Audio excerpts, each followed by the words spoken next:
जब मैं नया नया प्रभु यीशु मसीह को ग्रहण किया था और एक वचन मैंने पढ़ा था और वो मुझे बहुत ही अटपटा लगता था, क्योंकि उस समय मुझे समझ में नहीं आया था कि प्रभु यीशु मसीह ने ये बातें क्यों कही थी, क्योंकि बिल्कुल नया था जैसे मैंने कहा, और मैं परमेश्वर के वचन को सीख ही रहा था।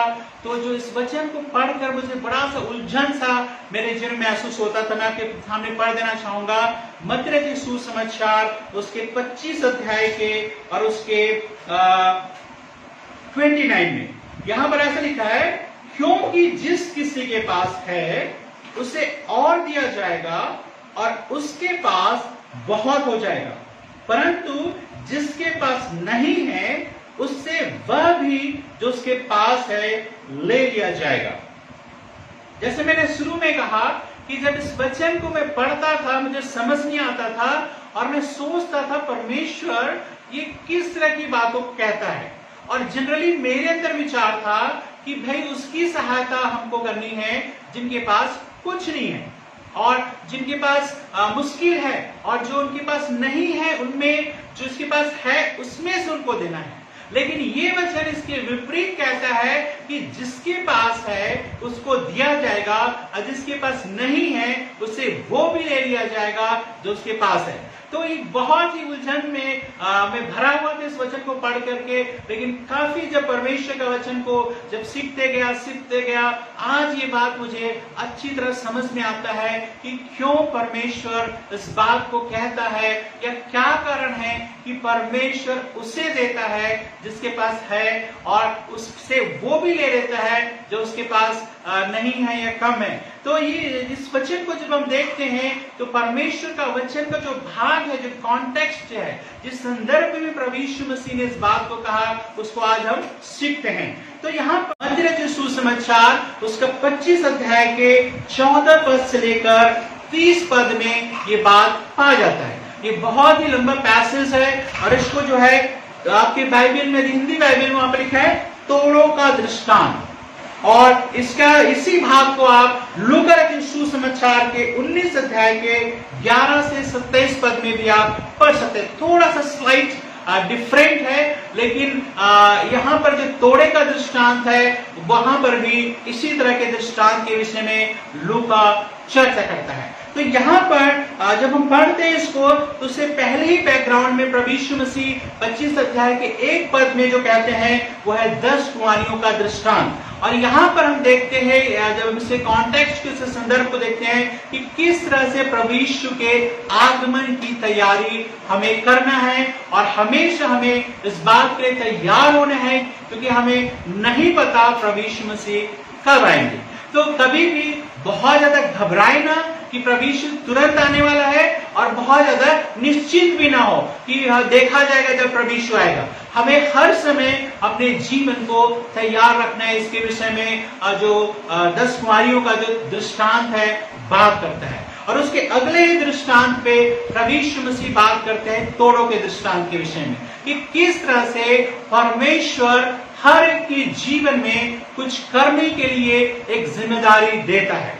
आज के समय में एक मसीहत बहुत ज्यादा प्रचलित हो रही है, वो ये है कि हम परमेश्वर से क्या कुछ प्राप्त कर सकते हैं या परमेश्वर क्या कुछ हमारे जीवन को अच्छा बनाने के लिए कर सकता है। तो एक व्यक्ति का हमेशा इस बात पे ध्यान रहता है कि मेरे जीवन में कौन सी आशीषें आ रही हैं या कौन सी चीज की कमी है।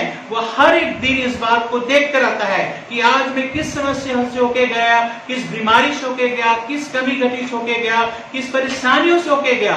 लेकिन यहाँ पर परमेश्वर का वचन एक विशेष भाग में सिखाता है कि एक बात जो हर एक विश्वासियों के लिए बहुत जरूरी है कि परमेश्वर के राज्य के लिए कुछ करने के लिए कहता है। तो यहाँ पर परमेश्वर ने हमें केवल इसलिए नहीं बुलाया है कि केवल हम आशीषों को प्राप्त करें, लेकिन परमेश्वर ने हमें कुछ जिम्मेदारी भी दिया है, कुछ गिफ्ट भी दिया है, कुछ तोड़े भी दिया है, जिसको इस्तेमाल करके हमें परमेश्वर के राज्य के लिए और उसके आगे बढ़ाने के लिए हमें इस्तेमाल होना है। तो यहाँ पर जब हम पढ़ते हैं तो 14 पद में लिखा है, क्योंकि यह एक उस मनुष्य की सी दशा है जिसने परदेश जाते समय अपने दासों को बुलाकर अपनी संपत्ति उनको सौंप दी उसने एक को 5 तोड़े, दूसरे को 2 और तीसरे को 1, अर्थात हर एक को उसकी सामर्थ्य के अनुसार दिया और तब परदेश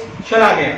यहाँ पर एक मनुष्य के विषय में चर्चा है जो परदेश जाते समय उसके पास जितने भी लोग हैं उनको यहाँ पे लिखा है हर एक को। यहाँ पर इस बात को हमको समझना है कि वो मनुष्य जो दृष्टांत का जो मनुष्य है वो हर एक व्यक्ति को, ऐसा कोई भी व्यक्ति नहीं है जिसके विषय में वो कहता है कि उसको कुछ भी नहीं दिया जाएगा।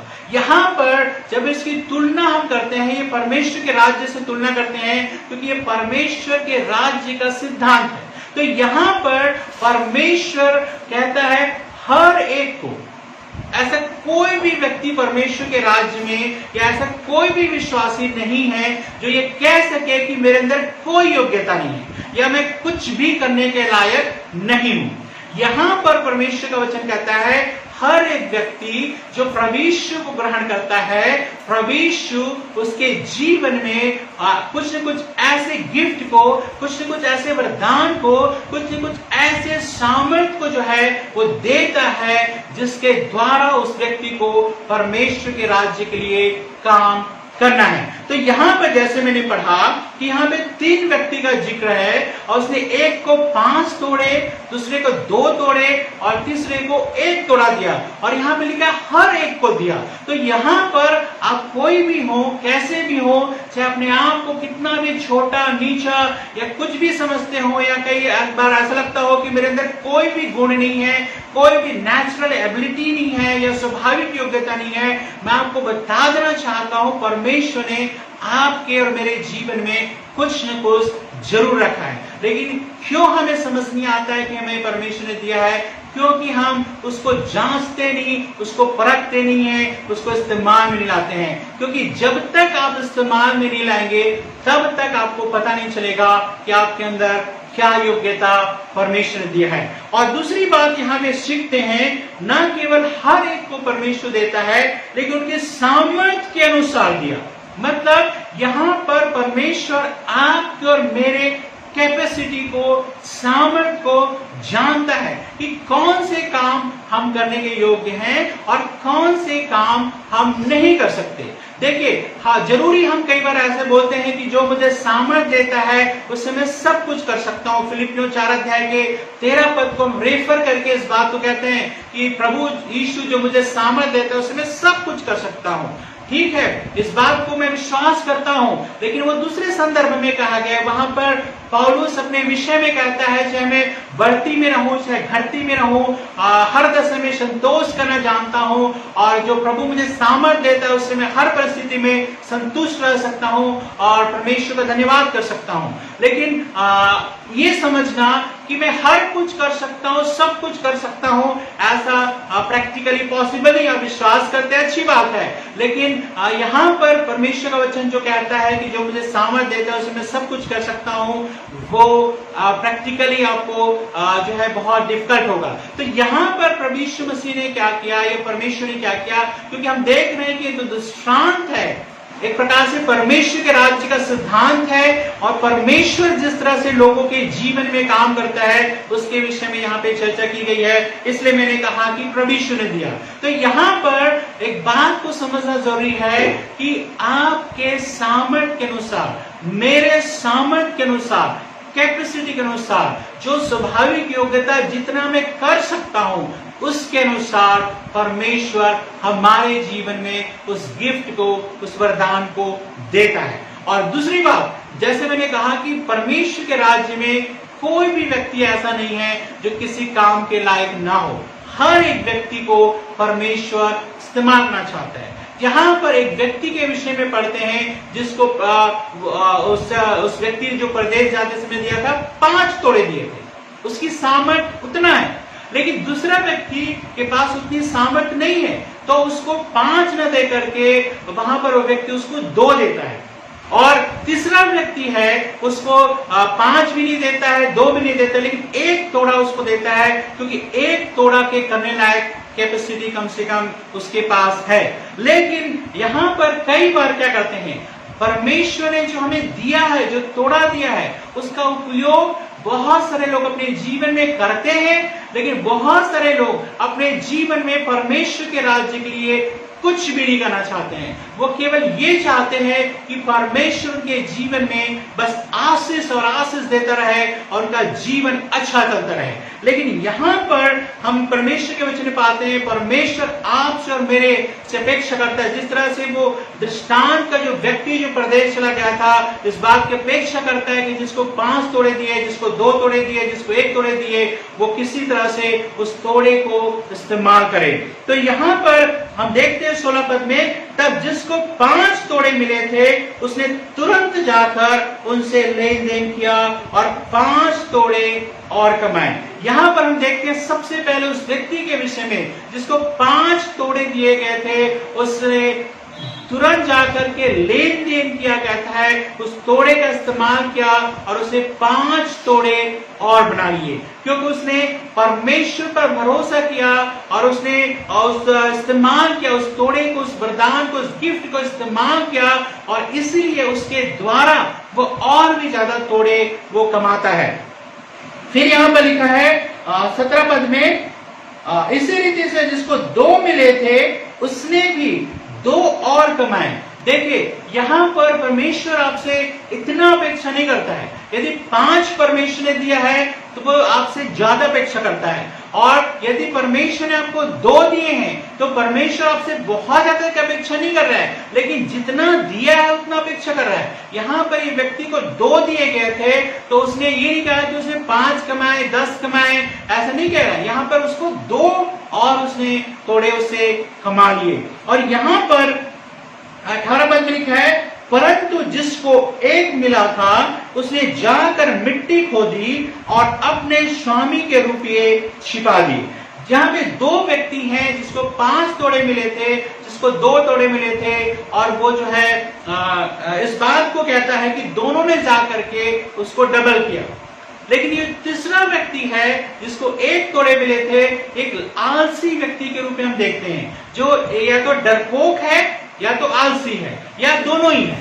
कई बार हम परमेश्वर के राज्य के लिए कई बार हम डर के मारे कुछ नहीं कर पाते हैं कि ऐसा करूंगा तो वैसा हो जाएगा, वैसा करूंगा तो ऐसा हो जाएगा, या कई बार आलसीपन के कारण से, क्योंकि हम चाहते हैं केवल परमेश्वर हमारे जीवन में करता रहे और हम परमेश्वर के लिए कुछ भी ना करें। तो यहाँ पर ये व्यक्ति या तो आलसी है या डरपोक है या दोनों ही है, लेकिन ये कुछ भी नहीं करता है, ये चुपचाप उसको मिट्टी में दबा देता है। तो यहाँ पर कहता है कि परमेश्वर के वचन में हम पढ़ते हैं कि तीनों को ही ये तोड़े दिए गए थे, लेकिन 2 लोगों ने इस्तेमाल किया, 1 व्यक्ति ने बिल्कुल भी इस्तेमाल नहीं किया। यदि तोड़े के विषय में हम देखते हैं तो जो है जो तोड़ा था वो 1 तोड़ा जो था कम से कम 6000 दिनार के बराबर था। 1 तोड़ा 6000 दिनार के लगभग था, और यहाँ पर 1 दिनार की जो कीमत थी वो दिन भर की जितनी मजदूरी होती है उसकी कीमत थी। मतलब एक व्यक्ति को दिन भर की मजदूरी के बदले 1 दिनार दिया जाता था, और यहाँ पर 1 तोड़ा जो है 6000 रुपीस के बराबर है, या उनकी जो हमारे रुपयों में नहीं लेकिन उनके जो दिनार के 6000 दिनार के लगभग उसके बराबर है। तो यहाँ पर परमेश्वर हमसे और आपसे अपेक्षा करता है, जैसे उस परदेश जाते समय उस व्यक्ति ने अपेक्षा किया जिनको तोड़े दिए गए थे, तो उसका इस्तेमाल करें, उसको आगे बढ़ाएं। अब यहाँ पर क्या होता है 19 पद में, बहुत दिनों के बाद उन दासों का स्वामी आकर उनसे लेखा लेने लगा। जिसको 5 तोड़े मिले थे उसने 5 तोड़े और लाकर कहा, हे स्वामी, तूने मुझे 5 तोड़े सौंपे थे, देख मैंने 5 तोड़े और कमाए हैं। उसके स्वामी ने उससे कहा, धन्य हे अच्छे और विश्वासयोग्य दास, तू थोड़े में विश्वास योग्य रहा और मैं तुझे बहुत वस्तुओं का अधिकारी बनाऊंगा। अपने स्वामी के आनंद में सहभागी हो। अब यहाँ पर आगे क्या होता है, कहते हैं बहुत दिनों के बाद वो स्वामी वापस आता है और उनका अकाउंट लेता है, उनका लेखा लेता है कि देखें कि ये क्या काम करते हैं, क्या जो तोड़े मैंने दिए थे उसको वो सही रूप में इस्तेमाल करते हैं कि नहीं करते हैं। और यहां पर सबसे पहले उसकी बारी आती है जिसको 5 तोड़े दिए गए थे, और उसने क्या किया, कहते हैं 5 और ला करके स्वामी के पास रख दिया। तो यहां पर क्या वचन उसके लिए कहता है, ये जो घर स्वामी है क्या कहता है, उसके स्वामी ने उससे कहा, धन्य है अच्छे और विश्वासयोग्य दास। देखिए, जिसने परमेश्वर के राज्य के लिए मेहनत किया, जिसने उस व्यक्ति के लिए मेहनत किया, क्योंकि मैं कंपैरेटिवली हम देख रहे हैं कि परमेश्वर के राज्य का सिद्धांत है, जैसे कि मैंने आपसे कहा था। तो यहां पर हम इस बात को पाते हैं कि उस व्यक्ति ने के विषय में जो है क्या कहा जाता है, ये धन्य है, ये विश्वास योग्य है, जिसने अपने तोड़े को, अपने गिफ्ट को उसने क्या किया, इस्तेमाल किया और भी उसमें कमाया। लेकिन यहां पर आगे क्या होता है, कहता है तू थोड़े में विश्वास योग्य रहा, मैं तुझे बहुत वस्तुओं का अधिकारी ठहराऊंगा।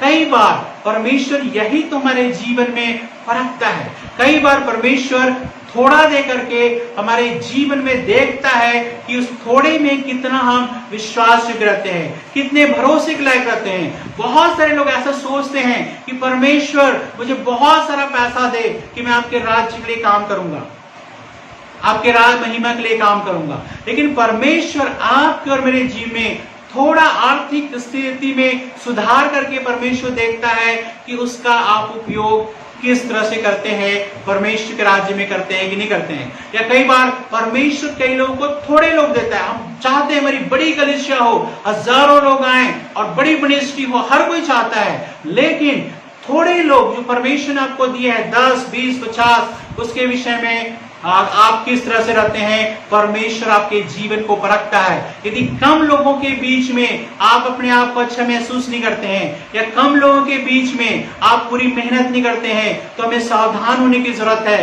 क्योंकि परमेश्वर इस बात को हमें बताना चाहता है कि परमेश्वर आपको और मुझको देखना चाहता है थोड़े में कितने विश्वास योग्य हैं। जब हम थोड़े में अपने आप को विश्वास योग्य साबित करते हैं, परमेश्वर हमें ज्यादा देता है। लेकिन थोड़े में ही हम आलसी बना करते हैं, थोड़े में ही हम झूठ का प्रयोग करते हैं, थोड़े में ही हम लालच का प्रयोग करते हैं, परमेश्वर हमें ज्यादा नहीं दे सकते हैं। तो यहाँ पर 5 तोड़े वाले व्यक्ति को परमेश्वर ने कहा कि हे धन्य और विश्वास योग्य दास, तू थोड़े में विश्वास योग्य रहा, मैं तुझे बहुत से नगरों का अधिकारी ठहराऊंगा। और 22 पद में कहता है, और जिसको 2 तोड़े मिले थे उसने भी आकर कहा, हे स्वामी, तूने मुझे 2 तोड़े सौंपे थे, देख मैंने 2 तोड़े और कमाए। उसके स्वामी ने उससे कहा, धन्य है अच्छे और विश्वास योग्य दास, तू थोड़े में विश्वास योग्य रहा, मैं तुझे बहुत वस्तुओं का अधिकारी बनाऊंगा और अपने स्वामी के आनंद में सहभागी हो। अब दूसरा व्यक्ति आता है जिसको 2 तोड़े मिले थे और उसने 2 और कमाए और उसको ला करके, तो यहाँ पर उस जो व्यक्ति जो स्वामी है, सेम उसी तरह से जिस तरह से उसने 5 तोड़े वाले व्यक्ति को कहा था, वो इसी तरह से इसको कहता है कि धन्य और विश्वास योग्य दास, तू थोड़े में विश्वास योग्य रहा, मैं तुझे बहुत वस्तुओं का अधिकारी बनाऊंगा। देखिए यहाँ पर स्वामी ये नहीं कहता है कि मैंने तुझे 2 तोड़े दिए थे, तुझे 5 क्यों नहीं कमाए या उसके 10 क्यों नहीं कमाए, लेकिन 2 तोड़े दिए थे, उसको उपयोग करके जब उसने 2 तोड़े वापस और एक्स्ट्रा लाए, तो वहां पर वो स्वामी उतना ही प्रसन्न है जितना 5 तोड़े वाले व्यक्ति से। तो ध्यान दीजिए, परमेश्वर आपके और मेरे अंदर के विश्वास योग्यता को देखता है, ये नहीं देखता है, इससे दूसरों से कंपेयर नहीं करता है कि जिस तरह से उसने 5 तोड़े कमाए उस तरह से तुमने 5 तोड़े क्यों नहीं कमाए। तो यहां पर उसने 2 तोड़े से 2 तोड़े और कमाए, तो सेम उसी तरह से कहता है कि धन्य और विश्वास योग्य दास और अपने स्वामी के आनंद में सहभागी हो। तो यहाँ पे परमेश्वर एक बात हमें सिखाना चाहता है, जितनी आपकी कैपेसिटी है, जितनी आपकी क्षमता है, परमेश्वर उसके अनुसार लेखा लेगा।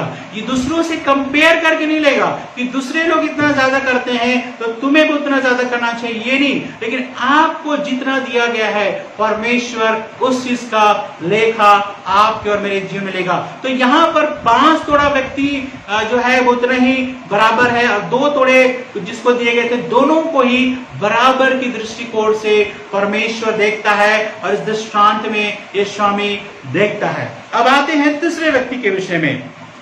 24 पद में लिखा है, तब जिसको एक तोड़ा मिला था उसने आकर कहा, हे स्वामी, मैं तुझे जानता था कि तू कठोर मनुष्य है। तू जहां कहीं नहीं बोता वहां काटता है और जहां कहीं नहीं छींटता वहां से बटोरता है। इसलिए मैं डर गया और जाकर तेरा तोड़ा मिट्टी में छिपा दिया। देख, जो तेरा है वह यह है। उसके स्वामी ने उसे उत्तर दिया, हे दुष्ट और आलसी दास, जब तू यह जानता था कि जहां मैंने नहीं बोया वहां से काटता हूं और जहां मैंने नहीं छीटा वहां से बटोरता हूं, तो तुझे चाहिए था कि मेरा रुपया सराफों को दे देता, तब मैं आकर अपना धन ब्याज समेत ले लेता। अब तीसरा व्यक्ति है, उसके अंदर दो बातें हैं। जैसे मैंने शुरू में ही कहा, पहला ये चीज है, उसके अंदर एक डर था। क्या डर था? कि यदि इस तोड़े का इस्तेमाल करूंगा क्या मैं कमा पाऊंगा कि नहीं कमा पाऊंगा, है ना। और यहां पर इस बात को हम देखते हैं कि कई बार डर के मारे जो है हम परमेश्वर का काम नहीं कर पाते हैं। बहुत सारा डर है हमारे अंदर, ठीक है। कई बार अपने परिवार के विषय में सोचते हैं कि क्या मेरा परिवार सही रीति से चल पाएगा यदि मैं परमेश्वर का काम करता हूं, परमेश्वर की सेवकाई करता हूं। और कई बार हमारे अंदर लोगों के प्रति डर रहता है कि लोग मेरे साथ क्या करेंगे। हमेशा हम डर में जीते हैं और हम सोचते हैं कि मेरे साथ बुरा ना हो जाए, लोग मेरे साथ बुरा ना करें, मेरे साथ ये ना करें, मेरे साथ वो ना करें, मेरी नौकरी ना छीन जाए, मेरा घर ना छीन जाए। इस तरह की बातें सोचते रहते हैं। तो डर कई बार हमारे जीवन को आलसी बनाता है और कई बार हम उस काम को नहीं कर पाते हैं जिस काम को करने के लिए परमेश्वर ने हमें बुलाया है, करने के लिए बोला है। और प्रभु यीशु मसीह ने एक बात और बोला कि दुष्ट और आलसी दास, एक व्यक्ति, ये व्यक्ति न केवल डरपोक है लेकिन ये आलसी भी है, क्योंकि ये कुछ नहीं करना चाहता है और ये बहाना मारता है, बहाना करने के लिए तैयार है कि जो है कि मैंने क्या कर दिया, मुझे डर था कि जो है ये पता नहीं कमा पाऊंगा कि नहीं, तो कहते हो कुछ भी नहीं करना चाहता है। तो इसको जो है वो स्वामी कहता है कि दुष्ट है और आलसी है। कम से कम वो कहता है सराफों को दे देता तो उनसे जो है ब्याज समेत तो ले लेता। तो यहाँ पर प्रभु यीशु मसीह इस बात को सिखाना चाहते हैं कि कभी ऐसा ना सोचे कि प्रभु ने आपके जीवन में कुछ नहीं दिया है, और यदि कुछ दिया है, जो एक तोड़ा भी दिया है, उसको इस्तेमाल आप नहीं करते हैं, केवल अपने जीवन के बारे में सोचते रहते हैं। जैसे मैंने शुरू में कहा, बहुत सारे विश्वासी लोग आजकल ऐसे हैं जो केवल अपने जीवन के बारे में हर समय उनका दिमाग में सिर्फ एक ही बात चलता रहता है, परमेश्वर मेरे लिए क्या करे, परमेश्वर मेरे लिए क्या करे, किस तरह से सब कुछ अच्छा चलता रहे, और धन कमाओ और नाम कमाओ और सब कुछ करो, लेकिन परमेश्वर के राज्य के लिए वो कुछ नहीं करना चाहते।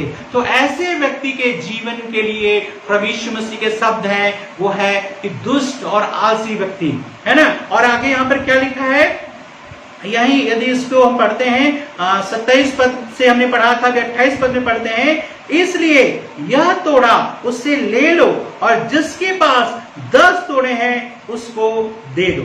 अब देखिए क्या कहता है, जो एक उसने बचा कर रखा था, जिसको इस्तेमाल नहीं किया था, तो उसके ऊपर दया नहीं किया कि जो है तेरे पास कम से कम जो दिया था वही तो है, लेकिन कहते हैं इसके पास जो है उसको भी ले लो और उसको दे दो जिसके पास 10 है ना। बड़ा अजीब है। और इसी को एक इंटरेस्टिंग बात है, जब लूका रचित सुसमाचार उसका 19 अध्याय को हम पढ़ते हैं, देखिए यहाँ पे क्या कहते हैं, लूका रचित सुसमाचार 19 अध्याय के 25 पद में पढ़ो, है ना। यहाँ पर ऐसा लिखा है, जब उसने कहा कि ये तोड़े जो है इससे लेकर के 5 तोड़े वालों को या इनको दे दो, तो उसने क्या कहा, देखिए लोगों ने क्या कहा 25 पद में, उन्होंने उससे कहा, हे स्वामी, उसके पास 10 मोहरे तो है। मतलब क्या यहां पर बोल रहे हैं कि आप ऐसा क्यों कर रहे हैं, है ना। परमेश्वर के राज्य के सिद्धांत को नहीं समझ पा रहे। यहां पर वो कह रहे हैं कि उसके पास तो ऑलरेडी है, उसको आप क्यों दे रहे हैं, इससे लेकर, जबकि इसके पास नहीं है आप क्यों दे रहे हैं उसको। तो यहां पर ऐसी बात को जो है प्रभु यीशु मसीह सिखाते हैं। और आगे 29 पद में कहते हैं, क्योंकि जिसके किसी के पास है उसे और दिया जाएगा और जिसके पास और उसके पास बहुत हो जाएगा, परंतु जिसके पास नहीं है उसे वह भी ले लिया जाएगा जो उसके पास है। और इस निकम्मे दास को बाहर के अंधेरे में डाल दो, जहां रोना और दांत का पीसना होगा। तो यहां पर परमेश्वर के राज्य के सिद्धांत को आप समझिए। हम इस बात को अच्छी तरह से जानते हैं कि प्रभु यीशु मसीह दृष्टांतों के माध्यम से परमेश्वर के राज्य के सिद्धांत को हमेशा से समझाते हैं। तो यहां पर कहता है कि जिसके पास नहीं है या जिसके पास जो कुछ थोड़ा बहुत है लेकिन उसको परमेश्वर के राज्य के लिए इस्तेमाल नहीं करता है, केवल अपने जीवन को सेफ रखने के बारे में सोचता है, अपने जीवन को सुरक्षित रखने के विषय में सोचता है और अपने आप को सेफ मोड में या सेफ जोन में, सुरक्षित जोन में रखने की सोचता है, लेकिन परमेश्वर के राज्य के लिए कुछ नहीं करता है, तो कहता है उसके पास वो भी है, वो भी लिया जाएगा। और किसको दिया जाएगा? जिसके पास पहले से बहुत है। लेकिन इसके पास पहले से बहुत क्यों है? क्योंकि जो कुछ उसके पास है उसके लिए उसने मेहनत किया, जो कुछ उसके पास है उसके लिए अपने परिश्रम किया और परिश्रम करके उसने इस चीज को कमाए हैं। तो परमेश्वर के राज्य में किन लोगों की आदर इज्जत है? परमेश्वर किन से कहते हैं धन्य और विश्वास योग्य दास, तू थोड़े में विश्वास योग्य रहा। परमेश्वर सबसे पहले हमें कम दे करके हमारे जीवन को परखता है, चाहे वो पैसे के विषय में हो, चाहे वो लोगों के विषय में हो, चाहे सेवकाई के विषय में हो, किसी के विषय में। शायद आप और मैं सोचते हैं कि जब हमारे पास बहुत पैसा हो जाएगा हम परमेश्वर के लिए खर्च करेंगे। अगर हम सोचते हैं परमेश्वर मुझे हजारों लोगों को देगा तब मैं अच्छे से परमेश्वर की सेवकाई करूंगा, लेकिन ऐसा नहीं है। परमेश्वर थोड़ा दे करके आपके और मेरे जीवन को परखता है। जब हम थोड़े में मेहनती हैं, थोड़े में ईमानदार हैं, थोड़े में विश्वास योग्य हैं, परमेश्वर हमें कहता है उस चीज को देगा और आगे बढ़ाएगा। लेकिन यदि आपके पास जो कुछ भी है उसमें आप काम करने के लिए लायक नहीं है, उसको आप वैसी के वैसे ही रहते हैं, परमेश्वर के राज्य के लिए इस्तेमाल नहीं होते हैं, कहता है वो भी आपसे छीन करके उनको दिया जाएगा जिसके पास है। फैसला हमारे ऊपर है। कभी ना सोचे, जैसे मैंने शुरू में ही कहा था, हर एक के अंदर कैपेसिटी के अनुसार परमेश्वर ने दिया है, लेकिन उस कैपेसिटी के अनुसार परमेश्वर आपसे लेखा लेगा। और जिस तरह से एक तोड़े वाले व्यक्ति को 5 तोड़े वाले से कंपेयर नहीं करता है, कि 2 तोड़े वाले व्यक्ति को 5 तोड़े वाले व्यक्ति से कंपेयर नहीं करता है, लेकिन जितना आपके पास परमेश्वर ने दिया है उसका इस्तेमाल आप परमेश्वर के राज्य के लिए करते हैं कि नहीं करते हैं, परमेश्वर इस बात को देखता है। आज परमेश्वर पवित्र आत्मा हमें से हर एक के जीवन को जांचने पाए, परखने पाए, देखने पाए कि कितना हम परमेश्वर के राज्य के लिए इस्तेमाल होते हैं, या केवल इसलिए हम प्रभु के पीछे चलते हैं क्योंकि हम आशीषित होते रहे, आगे बढ़ते रहे, हम बिल्कुल भले चंगे रहे, कमी घटी पूरा हो, सब कुछ अच्छा चलता रहे। ऐसे विश्वासियों की संख्या आज दुनिया में बहुत है, लेकिन ऐसे लोगों की संख्या बहुत ही कम है जो परमेश्वर के राज्य के लिए मेहनत करना चाहते हैं और परमेश्वर के राज्य को आगे बढ़ाना चाहते हैं। आइए अपने जीवन के विषय में सोचिए कि आज तक आपने परमेश्वर के लिए क्या किया है। जो आपके पास है, तन मन धन, जो कुछ भी परमेश्वर ने आपको दिया है, बहुत सारे लोगों को परमेश्वर ने बहुत सारा पैसा दिया है, उसको उपयोग परमेश्वर के राज्य के लिए कर सकते हैं। बहुत सारे लोगों को अच्छी योग्यता परमेश्वर ने एबिलिटी दिया है, उस एबिलिटी का उपयोग करके आप परमेश्वर के राज्य के लिए काम कर सकते हैं। और आपको नेचुरल एबिलिटी हो सकता है या आपकी सीखी हुई एबिलिटी हो सकता है। परमेश्वर ने जो कुछ आपके और मेरे जीवन में दिया है उसको हमें इस्तेमाल करना बहुत जरूरी है। आइए हम प्रार्थना करें, अपने जीवन को परमेश्वर के हाथों में सौंपे। और आज तक यदि आपने परमेश्वर के लिए कुछ नहीं किया है, आज से एक प्रतिज्ञा करें, प्रभु मैं आपके राज्य के लिए काम करना चाहता हूँ, प्रभु मैं आपके राज्य के लिए काम करना चाहती हूँ। आइए हम प्रार्थना करें। प्रभु इस समय पिता हर एक व्यक्ति को जो इस समय हमें लाइव देख रहे हैं या बाद में देखेंगे, प्रभु किसी भी माध्यम के द्वारा, फेसबुक के द्वारा, यूट्यूब के द्वारा, या प्रभु हम सबको, मैं अपने आप को भी इसमें इंक्लूड करता हूँ। प्रभु इस वक्त हम सब के लिए हम प्रार्थना करते हैं। प्रभु आपने हमें से हर एक को योग्यता दिया है, सामर्थ्य दिया है, ताकि आपके राज्य के लिए हम काम कर सकें। और पिता इस समय हम प्रार्थना करते हैं, जो भी सामर्थ्य आपने हमें दिया है, जो भी तोड़े हमें दिया है, प्रभु पूरी सावधानी के साथ हम आपके राज्य के लिए, आपकी महिमा का इस्तेमाल कर सके। प्रभु हम में से हर एक की सहायता कर, मदद कर, और जितने लोग इसको इस समय देख रहे हैं, बाद में देखेंगे, प्रभु हर एक के जीवन में आज एक प्रतिज्ञा करने पाए कि प्रभु आप मेरे जीवन को इस्तेमाल करें। प्रभु आप इनमें से हर एक के जीवन को आप इस्तेमाल करना चाहते हैं। मेरे जीवन को इस्तेमाल कर, मेरी पत्नी, मेरे बच्चों को इस्तेमाल कर, मेरे परिवार को इस्तेमाल कर, और जो कुछ भी हमारा है प्रभु केवल आपका है। प्रभु हम आपके नाम को महिमा देते हैं, बड़ाई करते हैं, प्रशंसा करते हैं, जय जयकार करते हैं। प्रभु आशीष दे, अनुग्रह कर, कृपा कर, सहायता कर। धन्यवाद के साथ प्रभु यीशु के नाम से आमीन। अब हमारा परमेश्वर पिता का प्रेम, प्रभु यीशु का अनुग्रह और पवित्र आत्मा की सहभागिता हमेशा हर एक के साथ बनी रहे। आमीन। प्रभु इस वचन के द्वारा आप सबको आशीष दे, और आप हमारे YouTube चैनल दोनों जी प्रेयर हाउस भी देख सकते हैं, उसको सब्सक्राइब कर सकते हैं, लाइक कर सकते हैं, कमेंट कर सकते हैं, और साथ ही साथ फेसबुक में गोपाल कृष्ण सोनवानी के नाम से जो हमारा प्रोफाइल है, और दोनों जी प्रेयर हाउस के नाम से जो हमें पेज है, और उसको आप लाइक कर सकते हैं, और उसमें आप जा करके परमेश्वर के बहुत सारे वचनों को आप देख सकते हैं। प्रभु आप सबके जीवन को बड़ी आशीष दे, और पूरे दिन भर, पूरे सप्ताह भर आपके जीवन को सुरक्षित रखने पाए।